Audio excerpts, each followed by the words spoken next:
Warning. This program contains frank and mature discussions intended to educate and advocate on the subjects of sexuality, sex, and gender and body positivity.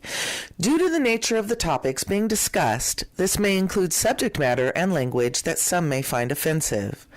This program is intended for adults only.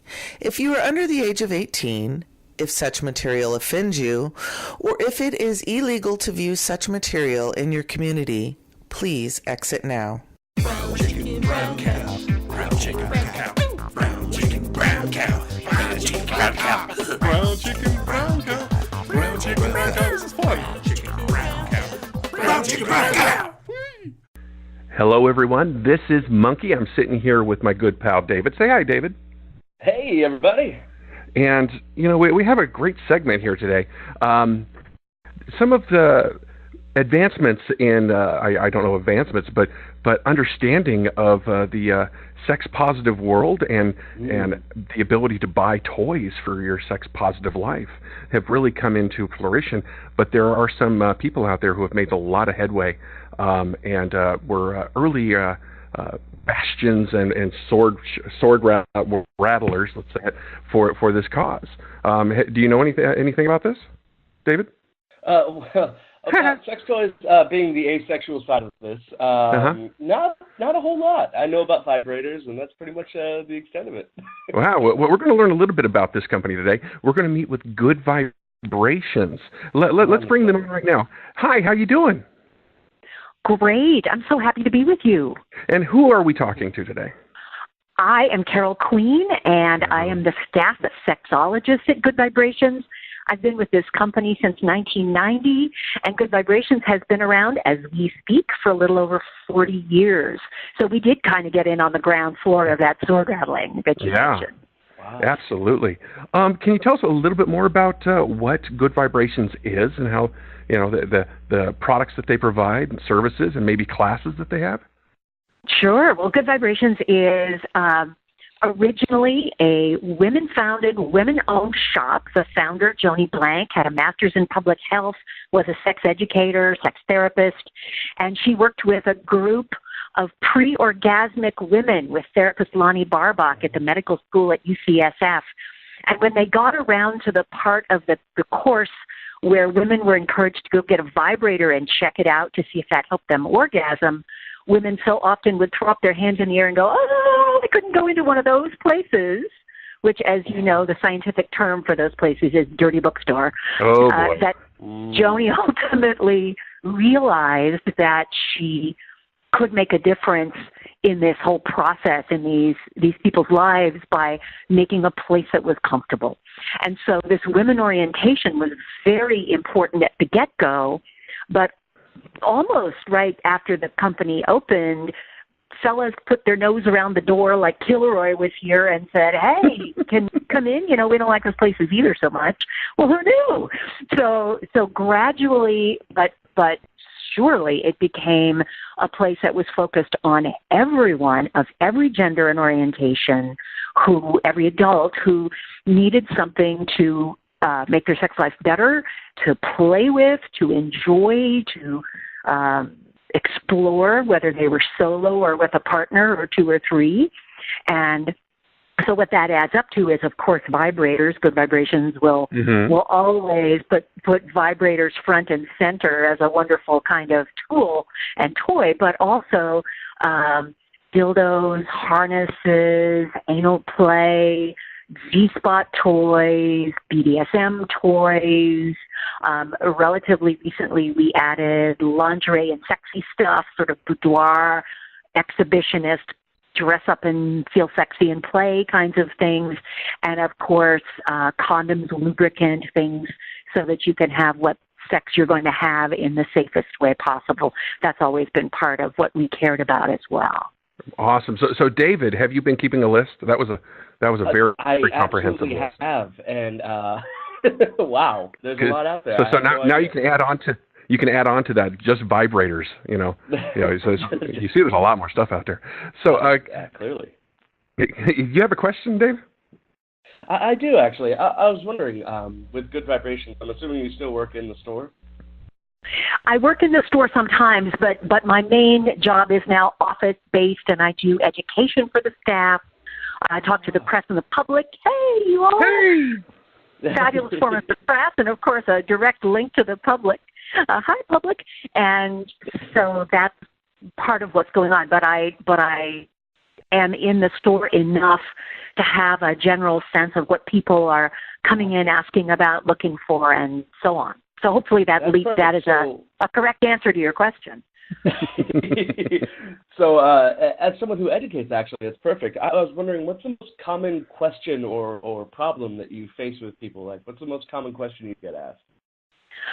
That's a great question. I think two things that really come up, even though Good Vibrations has the history that I just narrated and it's 40 years old, there are surprisingly many people who come in with issues with orgasm, particularly orgasm in a partner sex context, especially, although not exclusively, for women who apparently have never learned that most women still don't orgasm during intercourse more than they orgasm via other kinds of stimulation, because the clitoris doesn't get enough direct stimulation, right? So one would have thought that 40 years into this project, maybe that information would have gotten added to sex education classes, but and youth sex education doesn't handle the question of happy, successful sexuality. That's not what it's about. Just as driver ed doesn't help you pick the most beautiful route to get where you're going, it's focused on not crashing your car. So we still need to do adult education in so many ways, and in ways that are basic as well as ways that are more involved. And you mentioned classes. We do classes, both the sex educator sales associates who work in our stores teach free sessions, and we have people from the community come in and teach too. But another question, another really common customer question, and this has been the case for 40 years, is, am I normal? People are worried about whether what they want to do, what they think about, what they don't want to do, what their boundaries are, as well as their desires and fantasies, put them outside the range of normalcy. And because so many people have this question, it really expands what normal really probably is in the culture. I like to talk about there being 7 billion sexual orientations, or more than that now, because people are individual and unique, even as you can put us into sort of groups or tribes or identities, because not all of us within those are the same. And the idea that there's one way to be, I mean, I think I heard the word asexual come up earlier. That's only just in the last few years getting some attention from the humans who have been thinking in terms of sexual identity. And it shouldn't have taken this long for people who have a different set of desires/boundaries around sexual expectation to have much more of a hearing. So that's just one aspect. It's just funny because when you break it down, I'm really just saying I don't want sex, and that's really not a big revelation. There has to be people out there, like, statistically. Sorry. Anyway. Right. Well, and also what sex means to people. What the assumption is that would even mean, and just breaking it down into the constituent elements of what it means to be a person in a body, and a person with a desire or lack of desire for emotional connections with other people, and whether you put sexual connection and emotional connection on the same plate, or whether you wait a while for dessert. It's all something that we should be talking about much more, which is why it's awesome that you all are talking about it. And we're so glad to be in on the fact that you're making the conversation as wide-ranging as it needs to be. Absolutely. I mean, when we first started this the podcast, our idea was to be overarching sex-positive talk show. And as we got deeper into it, we realized, there are other areas that really have their own umbrellas or offshoots of this, and that's why we started talking about body positivity, because that does tie into sexuality, sex positiveness, and identity. And then from there, you talk about identity. You also talk about gender identity. So those are the three major areas that we're trying to talk about, and pop those bubbles of confusion, so that people get a better understanding of what like you said, what's normal. Well, everything is normal and nothing is normal all at the same time. But if you can find people to help you find that normal, have that conversation, that's worth its weight in gold. So we've been doing this for a while, but do you have any suggestions or gentle nudges that we can keep in mind as we're looking for new guests or new ideas to talk about, maybe just sexual positivity or the sex toy industry and stuff like that? Well, I think that there are more and more people stepping up to design and make sex toys. For the longest time, I mean, it was sort of like the publishing industry or the media industry, with the big 3 to 5, and then we get cable, and then we get websites, and then the ability of people to access diversity and to bring their own perspective in. It grows with the technological changes, right? So one of the things that is super exciting about being sex toy sellers and advocates in this particular moment is that technological and social change sort of opened the door to new designs, new technologies. One of my favorite ones to talk about is the music related toys that Oh My Bod makes, where you can make your favorite tunes on your MP3 player or smartphone, make your vibrator buzz to the rhythm of them. That's cool. Yeah. That's really cool. And that thing didn't exist before, MP3 players and so forth. And more recently, they've done a Bluetooth-enabled toy that allows people to be far away from one another, and they're not the only company doing that either. So the promise of connectivity online and via smartphones has been a sort of a grail for the sex toy industry for a while, teledildonics, right? And we're finally getting to a moment in time where some of those technologies are really opening up. And then another set of folks that I think you should talk to if you haven't already are the excellent people at Oh My God, Yes, who are putting this cool technology out that you can access on your pad or your smartphone that allow you to touch a screen with an image of a vulva on it and match up what the person attached to the vulva has told you they like, and see if you can do it. It's like a cross between a game and the most profound sex education. Well, Full disclosure, I consulted with them a little bit when they were talking about what they wanted to do in their project, and that's cool too. That sounds amazing. We will definitely get in touch with them. The other things that we're also doing, looking forward, because this is a looking back and looking forward episode that we're doing, is we're going to be working with Good Vibrations to bring product reviews to our audience and to our pages to get that out there. I'm so excited. And the amazing David and one of our other co-hosts, they're going to be going back and forth and doing product reviews. These two are amazing improvisationalists. They're going to have a lot of fun doing it. It's going to be an amazing piece. I'm so glad about really that because people really need to hear like a broad range of that was cool because this, that was cool because that, because there is no one way to enjoy, sex or a sex toy. Yeah. Exactly. Well, and as someone who's asexual, you get into the idea of sex and sex toys. That just seems like a whole other world. Like I said, all I knew was a vibrator before this conversation. So it's important. Because sex is still part of the equation for a lot of asexual relationships. Right. Absolutely. And also, asexual people might want to do solo things, but not partnered things. There's such a range of ways that people, asexual and sexual, come at the options, and that's got to be clear. And that you're illustrating so much of a diverse range is so important. It's so awesome. That is awesome. Awesome. So, looking forward, I know we're kind of the new kids on the block, but we are making a little bit of wave. I'm excited to be working with the Good Vibrations, and you're amazing. Oh my gosh, Carol, I love talking to you. Thanks. Let's see here. Is there anything that we can do to help build this relationship that we have between the two of us and Good Vibrations?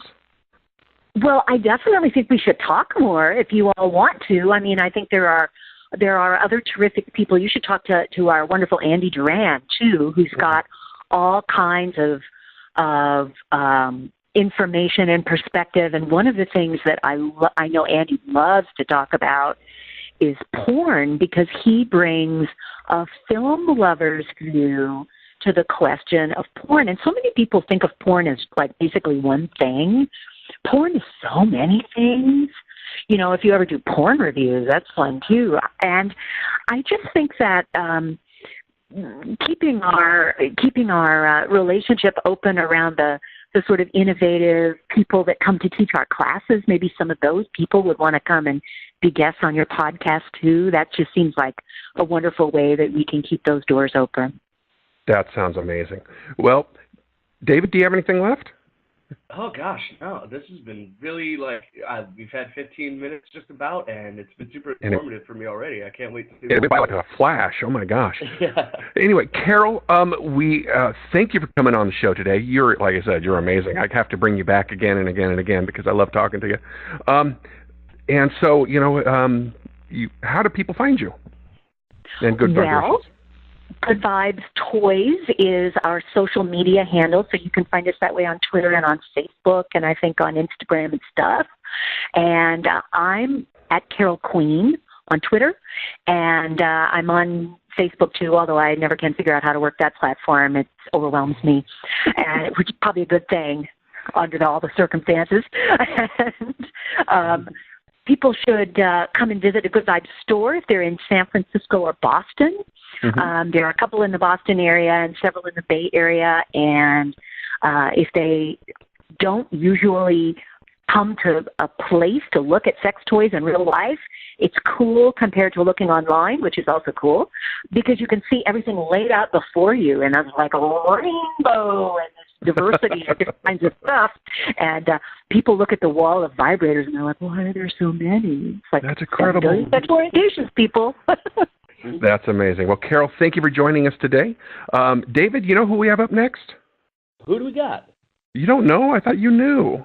I have no idea. No, I know. It's Midtown Moxies, and the amazing Batty Brule is going to come on and talk to us about her experience with us and the relationship that we have and moving forward, what they have going and what we have going.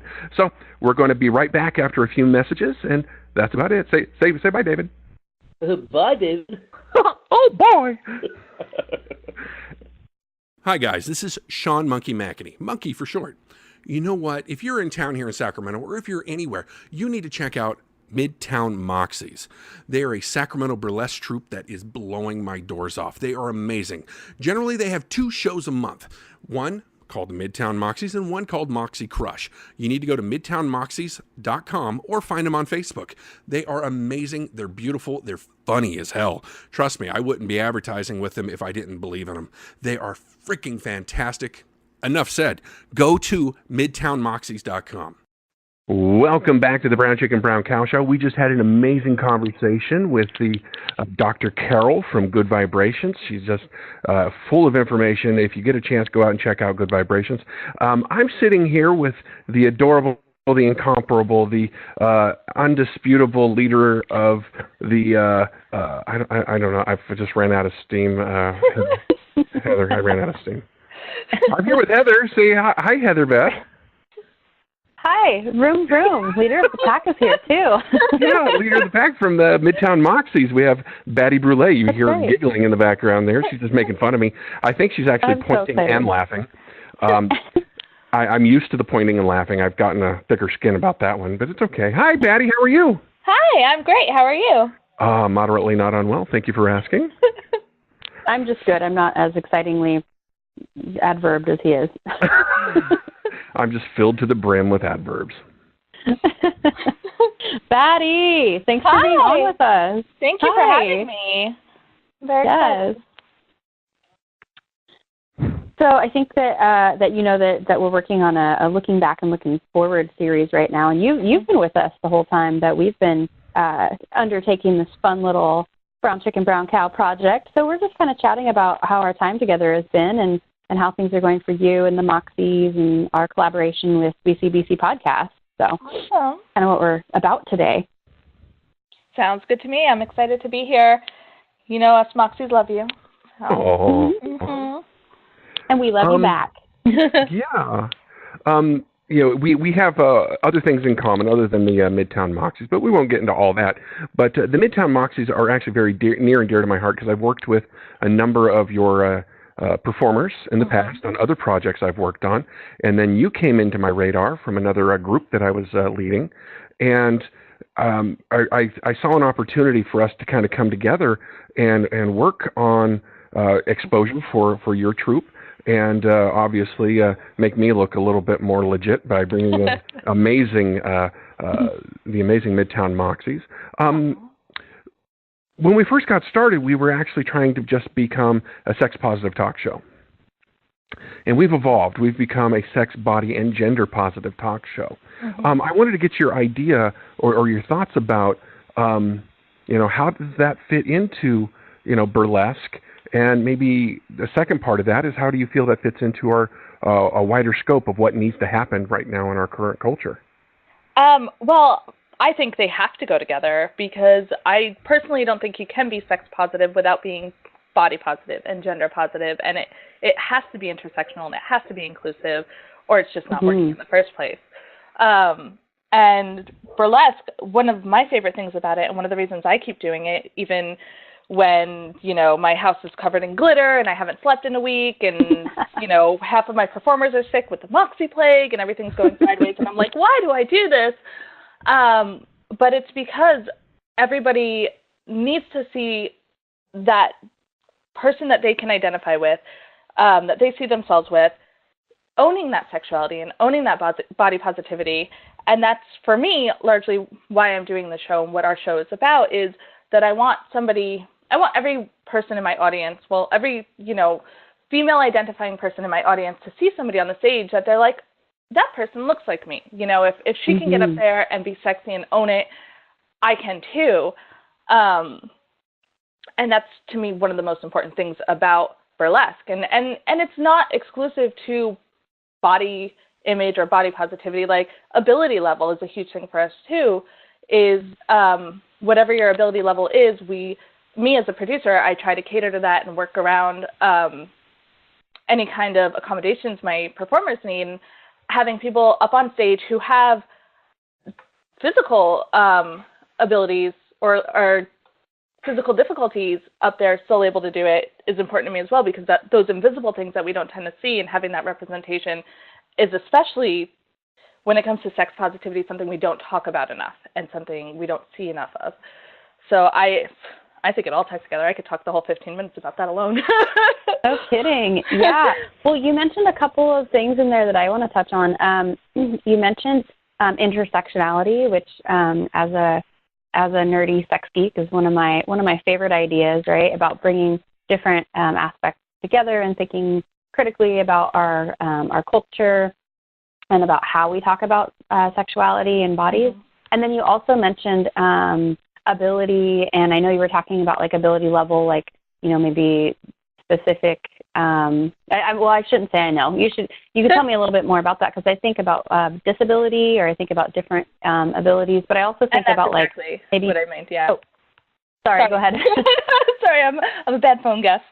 No, that's exactly what I mean. Is different ability level in terms of physical ability, and myself and a few of my performers have disabilities, and we work around it, and that's a key goal for me as a producer, is to not let that stop people from being able to do what we're doing.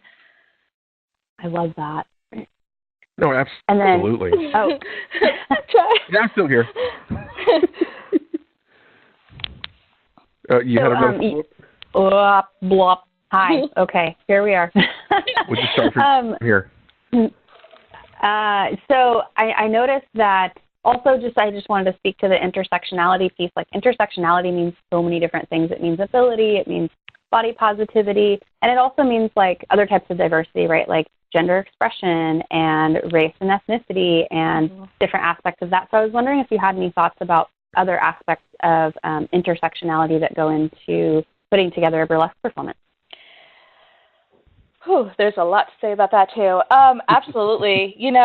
It's one of the things that I've struggled with personally as a producer, and the range of diversity I have in my troupe versus the range of diversity that I would like to have in my troupe. There is a big gap there. And trying to figure out how to bridge that gap has been difficult, to say the least. But something I constantly work on. Other people doing burlesque, especially here in Sacramento, are doing a better job of that than I am, and I'm, trying to learn from those people. Monet Hasidi has her show, Jezebel's Army, and has founded Black Arts Matter and is doing incredible things and really able to incorporate performers of color, for example. And, she's amazing. I'm not as amazing at that, unfortunately, and it's a work in progress. But, yeah, it's a lot of I wouldn't say you're not as amazing. I would say that you're probably, like, learning new ways to do these things. Would that be a fair thing to say? I like that way of putting it. I'll take it. But it's important.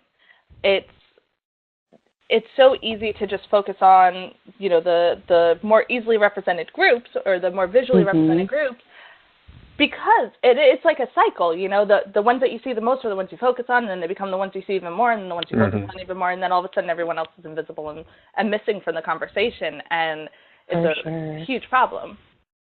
Yeah. Absolutely. I'm going to take us down a different path because, we only have a short time with you today. You've kind of pointed to some of the directions that you're wanting to move your show, bring in more diversity, more aspects of the show that will show the people that are in the audience, hey, that's me up there too. So, and I've been to a number of your shows over the last year or so, and I see just some amazing acts up there that just are empowered, gender bending sometimes, silly, weird, all that good stuff. It's a lot of the things that we're trying to do with our show. Things that you've learned. Can you give us any tips that Brown Chicken, Brown Cow could possibly move towards over the next year? Because we're trying to look forward and get ideas. Oh, man. Whew. I know, right? I said a lot there. No, it's, a lot of it is if you feel too comfortable, you're not stretching yourself far enough. You're not pushing yourself far enough. I like that a lot. I kind of tell that to my students, too. Like, if you're not a little bit uncomfortable, you're not learning enough. Exactly. And it's so easy to settle in our comfort zones, but if you do that, same thing. You're not growing. You're not including so many different aspects of what you could be doing. For me as a producer, one of the ways that we've gotten to where we are in that regard is that I really give my performers a ton of creative control and ownership. They tell me what they want to do, and I build the show around that instead of the other way around. Like, I'll give them a loose theme to work with, and they all send me all of their ideas, and some of the girls will send me 2 ideas, and they're like, it has to be one of these, and I have to work with that. And some of them will send me 20, and I'm like, it's going to take me an hour to decide. But, it happens. But that's the way that we're going to get the most range and the most diversity in terms of the ideas that we're bringing to the stage, and trying to make sure that we have a wide range of different personalities and that they're able to show their personalities through their acts is so important to me and helps us to keep ourselves kind of all over the place. But my job is to then tie it all together and make it seem cohesive, and so that's what I do. I mean, that's absolutely. Well, it sounds like I'm sorry, Heather Beth, let me start there. Absolutely. I believe that showing your character and your personality in the show and in the people that are doing it is a way that the people on the other side of the screen, other side of the headphones, other side of the stage or in the audience can really connect with everybody that's putting something out there. So thank you for that. And I'm going to do my effort to try to feel more nervous. That's a hard thing for me, but try to stretch and do something different or exciting. So I'll work with our crew to see what we can come up with. What else you got, Heather Beth? Oh, I just wanted to say that, that I think that it sounds really cool the work that you're doing. Batty, I like the idea that it sounds like you're challenging yourself along with challenging your performers. And it's just like everybody is, that's what we need to do to grow. I know that we have a lot of cool behind the scenes ideas and also ideas that we talk about on our show about growth areas for ourselves. And I'm super excited about continuing to partner with you guys and with you all, use my gendered language, Batty. And just have some fun thoughts about going forward, how we can continue to push each other and challenge each other and make our work even better. I love it. I love you guys. You guys are awesome. Oh, Is the monkey blusher meter? Is the monkey blusher meter going off? Oh, every time I go to one of their shows, my blushometer goes off. I'm sitting there at the table trying to mind my own business, having my drink, and then performer after performer comes over and says hello, and I'm looking around going, oh boy, more attention, because I hate having attention on me, like dominating a conversation and not letting anybody else talk. So the other day, no. And I'll have so he mentioned working with some of my performers in the past, and one of them is my MC, and so she's up on stage, and he's one of the first faces that she sees because he's in the front row. So she'll have quasi-conversations with him, and there's all the inside jokes going, which at this point he's been to so many shows, and a lot of our audience is repeat attendees. So it's like everybody's in on it, and it's fantastic. I love it. That's, to me, part of the fun of it is building that relationship with the audience, and that includes Monkey. Oh, yeah, the connection I have with V and Belle and Persephone and, even Penny, it's just very warm and inviting. Yes, I have a history with these people, but with their on-stage personas, the actual performers that are up there, it's another level of connection that they're really excellent at what they do. And that's what we're trying to bring to our show, too. Put that energy back out there so people feel like they're part of the show. Excellence, entertainment, and a little bit of education as well. That's it. Well, Batty, tell us more about your show and where people can find you. Okay, where can you find us? Well, our next show is going to be on February 3rd. I will warn, February is the craziest month in burlesque. It's one of those shows that if you want to be there, you have to buy your tickets in advance because our February show tends to sell out at least a week in advance. So go on our website, midtownmoxies.com. You can buy tickets there. You can find us on Facebook. I keep saying that I'm going to be more active with our Facebook page. I keep lying to myself. I need to just get out of my comfort zone, apparently. There you go. And or use it maybe. Can I share a thought? Yeah, of course.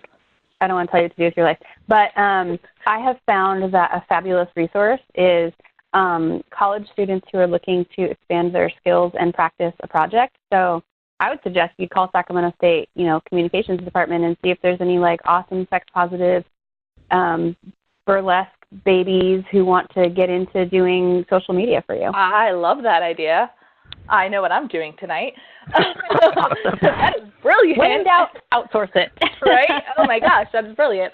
Yeah, that's always been one of the struggles is keeping the troupe at a manageable size, but also having enough hands on deck to get everything done. And so that's... Oh, don't we know? And our deck still has spaces available on this show, too, so we understand. Mm-hmm. Yeah. So, Batty, thank you for joining us today. I'm always just squee out whenever I see you, whenever I get the chance to chat with you. We're looking forward to doing more with you in the future and have some other type of collaboration with you. So we'll talk about that offline. Absolutely. We love you guys. We love being involved. So thank you for having us. Mm-hmm. Yes, thank you so much. This is just makes me happy and squee as well. So it sounds like midtownmoxies.com and check out the shows, and especially the February show. Mm-hmm. It'll be a good one. All right, so let's go ahead and take another break. When we come back, we're going to be talking to, who's up next? Do you remember, Heather? Oh, no. Oh, we've got Lucky Bloke. We've got another one of our sponsors. They're going to be talking about their products and services and how people can take advantage. Yeah, so Melissa let's take a Lucky break. Bloke. Yeah. So we'll be back just after this. Hello, this is David Lorettamola with the BCBC podcast. Now, I know you're sitting there thinking, what could David possibly tell me about condoms that I don't already know? Here's a fact. Do you get a condom that delivers to you monthly? I don't think you do. But if you order Lucky Bloke condoms, they're great. They'll get you through whatever you need to do. And when you're done, no worries. There's no babies coming out of nothing. That's a fact. You can quote me on that. David Lorette DeMola says, buy Lucky Bloke condoms. You'll never regret it. Welcome back to the Brown Chicken Brown Cow Show. I am really excited about this next guest. I have to tell you, I started buying things from this guest company, Lucky Bloke, long before our show even started, way back. I don't even know how far back it's been, but it's fantastic. Where we brought on the creator of this company, the owner of this company. Her name is Melissa. Melissa, how are you doing? Hi, Monkey. I'm doing great tonight. Thanks for having me. Oh, absolutely. So you are the maven of the Lucky Bloke, the queen of Lucky Bloke, the owner of Lucky Bloke, the awesomosity of Lucky Bloke. Tell me how you got started doing Lucky Bloke. I'm going to say. Well, I think that to rewind back, I was really looking for a way to make condoms more accessible. I noticed that, consistently people had a very negative connotation and experience with condoms, and I saw that in Europe and in other places it wasn't quite the same as it was for the U.S. here. And what I also noticed was that condoms were sold in a very different way. We had basically Trojan monopolizes shelf space and has the majority of condoms they're selling as a one-size-fits-all with the exception of Magnum, whereas most men need a smaller or a larger condom and don't necessarily need a standard fit condom. But those just weren't readily available in the United States, or it was just hard to find them in your conventional retail. So I wanted to make it easier. And I noticed that people just didn't understand at all that condom fit or condom size was a thing. It's very important. I know I've tried condoms up and down the size scale, and I found ones that were great, and when they fit perfectly, and not perfectly, or as close as I could get, they felt better. They held on better. They felt better, and I didn't break them. That was another thing I was doing for a while. So yeah. Right, absolutely. And most people have this first experience with condoms, and it's typically, a standard, maybe free condom found at a bar or a Planned Parenthood, something, or maybe their high school, and they have this first experience with condoms, and they think that this is the only experience with condoms. So typically, maybe the condom's too big, you don't feel something, that's indicative of a size issue. If your condoms are too tight and they're breaking, clearly that's also indicative of a size issue. But when you can't find or you don't know that condoms come in other sizes, you think that your experience is going to be the only experience you can have.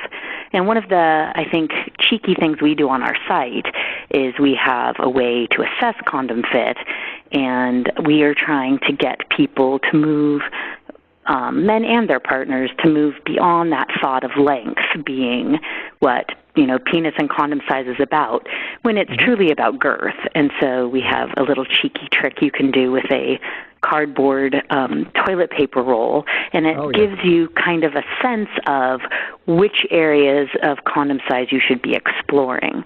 And then from that, we offer a variety of perfect fit finder samplers, to, once you have found your fit, different samplers so that you can explore condoms from all over the world, Switzerland, Germany, Japan, you name it, and you can just try one of 12 different items and not have to buy 12 boxes to get that same experience. Yeah, that's an amazing opportunity for people to explore and try. Because when I first started purchasing from Lucky Bloke, I did that. I actually got a couple of different packs to see where I was and see what worked well for me. I ended up purchasing something called the Unique Plus. I like the packaging for one thing. It's like a stick gum. It's really kind of a cool little carton and a little box. Right, that you can slip in your wallet, where typically you really shouldn't be keeping condoms in your wallet. But they do have a little pack. Mm-hmm. It is a very popular condom for us. And, it just goes to show that getting away sometimes from latex, this is a resin condom, can really improve your experience. And I think that it's unusual for people to think that to use pleasure as a barometer for condoms, and I say often we run usually an annual condom review, and we typically have over 30 countries, people participating, somewhere between 250 and 1,250 couples. And it's always our first rule is if you don't like the condom that you're trying, stop everything, remove it, find a condom you like. If it doesn't smell right, feel right, just move on to the next one, because you need to retrain yourself to realize that it's pleasure. You're only seeking pleasure with the condom, and that's just unusual for people who usually have the opposite experience. Oh, absolutely. So let's talk a little bit about, we have a few minutes left here. We have about 10 minutes left. Let's talk a little bit about your passion to create something so people can understand and still have safe sex and be able to find the perfect fit. Did you come across the experiences personally that some of your partners weren't having that experience, and that may be what pushed you? Where was the genesis? Well, I think that is true for me personally, but I also am a mother too. I have 2 sons, and I have a daughter, and I'm always thinking about what their experience is going to be and what the world is going to be for them too, so that gives you another level of caring about, the world is getting more dangerous, and sex should be something that is safe and pleasurable for both people. And I think that when you live in a country that lacks a lot of sex education, and, I feel like Lucky Bloke does a lot of adult education around sexuality, and we try to make it really fun and funny, because I'm sure, as is your understanding and motto of what you do, that being humorous and bringing humor into things makes it more accessible. It makes the conversations easier. And, we never, if you go through our website and you see the copy we write, we try to be very frank and be like, yes, this condom actually smells. You may not like it, but people like it because of this. Or, this one is, we just try to not be that, every single thing is perfect, every single thing is great. We want to give, like for Trojan Naturalam, we carry that because it's a very specific condom, but it's made out of, lamb intestine. And, some people find that to not maybe be the right choice for them. However, it is a luxury condom, and we want to have it available. Now, on the other end of the spectrum, like the Unique or Unique Plus, Okamoto 004, the new naked luxury condoms, nobody's really complaining about anything about those at all. Those are just great condoms. But we have a curated selection, and we're looking to bring people things that are special, unusual, and bottom line pleasurable. Well, that's awesome. So, and we can't not. We have to also talk about lube very quickly. Oh, lube. Okay, because you got lube is super important. And, often there's myths about lube that, people might be concerned that their partner doesn't think they're turned on enough, or maybe they think, oh, I'm not old enough to need lube. There's a lot of kind of fallacies about lube. But anytime that a condom is involved, it's a drying experience. It's just the material. There you go. So anytime you can add lube, it's going to make it safer. The condom is much less likely to break, and it's going to be more pleasurable for both partners. Now, with the exception of the Unique, which needs to be applied to a dry penis, you can always put a drop of lube or carefully moisten the penis of your choice with lubricant and then put on the condom. And then that is going to be a more pleasurable experience for the man. And then for his partner, putting the lube on the outside certainly will add to their experience. And just as long as the condom fits properly, of course, that's the most important thing, because if you put lubricant on a condom or on a penis and then a condom that doesn't fit properly, then you're going to have problems with it moving and shifting. Perfect. Yeah, absolutely. I've used added the lube. I've done that trick quite a bit, and it does make it more pleasurable on both sides. So let's shift gears a little bit. What do you think? How do you think Brown Chicken, Brown Cow, and Lucky Bloke? How do you think we're fitting together? Is it a good fit for you, or do you think we're doing a good job, or putting a voice out there for people? What are your thoughts? Absolutely, and I think that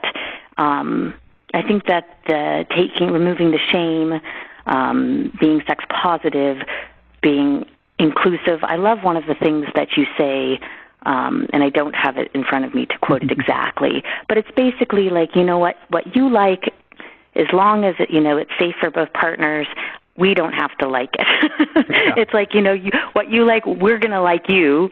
It's all inclusive. I don't know. I wish I would have actually read it, because what you say is much more eloquent than that. But I love the thought of that, and that's very true, that people need to be free and feel and not have shame around their sexuality and exploration, as long as both partners are very comfortable. That's what you said, is that we believe that your things might not be our things, but your things are okay too. Absolutely. Right. And you're right, as long as it's consensual, because consent is sexy, and the whole aspect of understanding and putting a voice and giving people a charge of their own sexuality and their own body and their own gender and their own identity, and being able to pull all that together and put it delivered in a fun, exciting way for people is what we're really trying to do here. And part of the reason that I reached out to Lucky Bloke to see if you would be willing to come on as a sponsor and an advertiser for us was because I like the name. Well, thank you. Lucky Bloke is just great. But I've watched your videos. I've purchased your subscription, which is great, because I don't have to worry about my condoms going bad or me not having them. They're always coming in.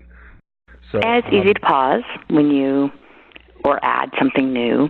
A lot of times people, not a lot of times, but sometimes people think, are you just a subscription site? Because we started as a subscription site. But at this point, we have such flexibility that you can buy something one time, you can have another thing sent monthly, you can create an order that has a little bit of everything. And then, service is, I think, the most important thing to us. And it's important. We get feedback. If a condom doesn't work for someone, we really want to help them figure out what other options there are. And we offer kind of a condom concierge via email for free that just, tell us what's working, what's not working. And, I like the challenges. I like to feel like it's always exciting when you can change a condom cynic's mind and get them to love condoms, because most people don't have that first experience. But you just have to read some of our reviews on our site, and you'll see that most of them pretty glowing, because people are getting matched with the right product for them. Right. And I think that comes through the whole kind of sampler, curated process, and finding the fit and doing the exploration. And we do offer, 100% satisfaction guarantee. So there's nothing to lose, except your condom mediocrity.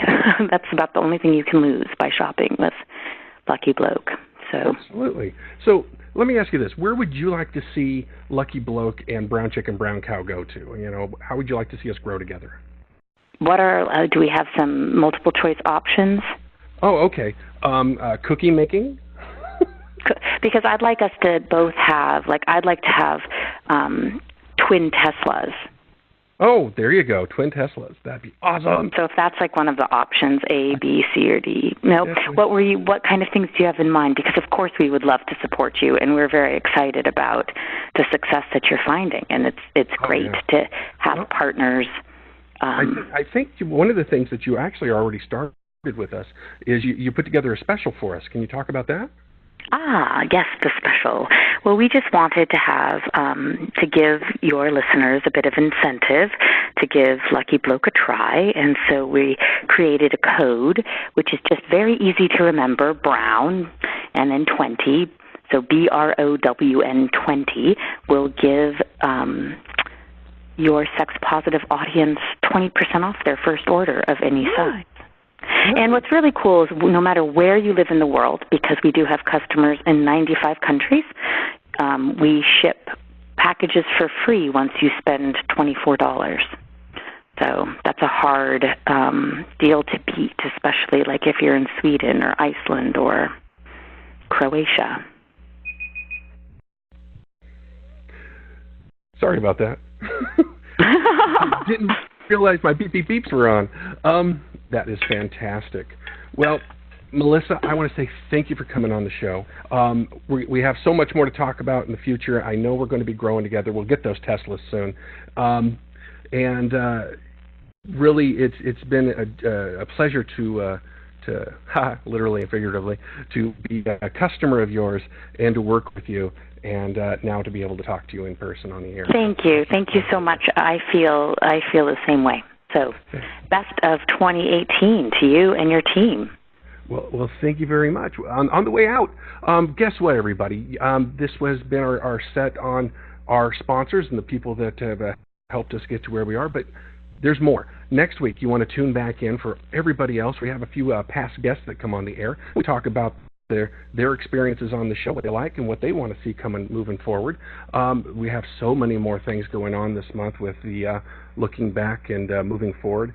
And as always, send in your letters, like all of our pages, Facebook, iTunes, YouTube, all the things. Do all the likes and be good to each other. Hi guys, this is Sean Monkey McEnany, Monkey for short. What you need to know now is that brown chicken, brown cow needs your love. It needs your help, and personally, we could use your money. But short of that, what you need to do is go out and like our Facebook page. Number 2, give us a review on whatever podcast ability you have. Go out to iTunes, go out to Google Play, give us a good review because that helps. Number 3, subscribe. Subscribe to our podcast because that helps our numbers, helps us with advertisers, helps us with everything. It makes us look good, actually. And number 4, and this is very important, come close to the speaker. It's fantastic. You can go out to Patreon and support us on Patreon. That's patreon.com/BCBC podcast. You can support us at whatever level of support you think you can manage. I don't want you to give us money if you can't do it, but I want you to give us some money and we'll give you back some love as well. We'll give you back some stuff. We'll talk about you on the radio. Who knows? But in the end, supporting us helps keep the show going. Subscribing to the podcast gives us better numbers. And liking our Facebook page, guess what? You always know when a show's coming. So, this is Monkey. You're you. We are together. Goo-goo-goo-choo. Fantastic. See you on the next show. For information on becoming a sponsor, advertising with us, or becoming a guest on our show, visit us at brownchickenbrowncowshow.com. All information in this show is copyright 2018 by the Brown Chicken Brown Cow Show and Podcast and Mariu Creative Solutions. All rights are reserved. Brown chicken, brown cow. Brown chicken, brown cow. Brown chicken, brown cow. Brown chicken, brown cow. Brown chicken, brown cow. Brown chicken, brown cow. This is fun. Brown chicken, brown cow. Brown chicken, brown cow.